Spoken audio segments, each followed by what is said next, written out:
정부가 지난해 주택시장 안정 등을 위해서 3기 신도시 등을 통해서 19만 가구의 공급 계획을 발표했는데요. 오늘은 나머지 11만 가구의 입지를 확정했습니다. 네, 취재기자 연결해서 3기 신도시 추가 발표 내용 알아보도록 하겠습니다. 김현우 기자. 네, 경제부입니다. 네, 먼저 정부가 조금 전에 이 3기 신도시 지역을 추가로 발표했죠. 네, 그렇습니다. 정부가 조금 전 오전 10시 서울청사에서 3차 신규 택지 지역을 발표했습니다. 우선 경기도 고양시 창릉동과 부천시 대장동 두 곳이 추가 3기 신도시 지역으로 확정됐습니다. 정부는 이들 두 곳에 5만 8천 채를 공급하기로 했습니다. 고양 창릉은 서울에서 1km 이내, 대장동은 서울과 맞닿아 있는 지역입니다. 또 사당역 복합환승센터와 창동역 복합환승센터, 왕십리역 철도부지 등 서울권 택지에도 모두 10,000 가구의 주택이 들어섭니다. 이 밖에 경기권 지역에도 4만 2천 가구가 추가로 들어섭니다. 안산 장산과 용인 구성역, 안양 인덕원 등의 신규 택지가 조성될 예정입니다. 이를 포함한 택지 22곳에 공급되는 전체 주택 규모는 모두 11만 채입니다. 정부는 이미 지난해 9.13 부동산 대책을 발표하면서 주택시장 안정을 위해 수도권에 30만 채 공급 계획을 발표했는데요.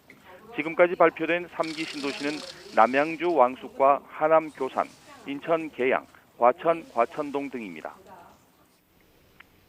네, 이제 3기 신도시 예정 지역이 모두 확정이 된 건데요. 자, 문제는 2기 신도시도 아직 개발이 진행 중인 지역이 있는 데다가 지금 교통난 때문에 1기 신도시 지역 주민들 반발도 만만치 않을 텐데요. 지금 3기 신도시 개발에 대한 정부의 보관은 있습니까?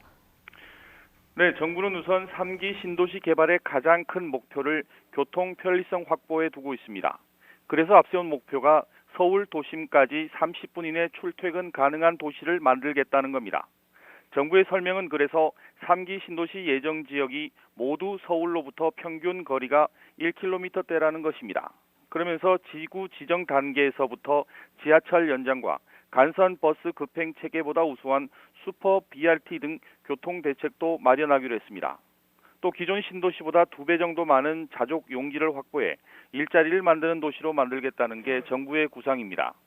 모든 아파트 단지에 국공립 어린이집을 짓고 유치원도 100% 국공립으로 운영해 이른바 자녀 키우기 좋은 도시로 만들겠다고 발표했습니다. 하지만 주택시장 안정을 위해 3기 신도시를 조성하기로 한 정부의 구상과 달리 수도권 지역의 미분양이 지난 2월 7,700여 가구에서 3월에는 10,000 가구를 넘는 등 급증하고 있어 신도시 조성에 대한 우려도 나오고 있습니다. 지금까지 경제부에서 전해드렸습니다.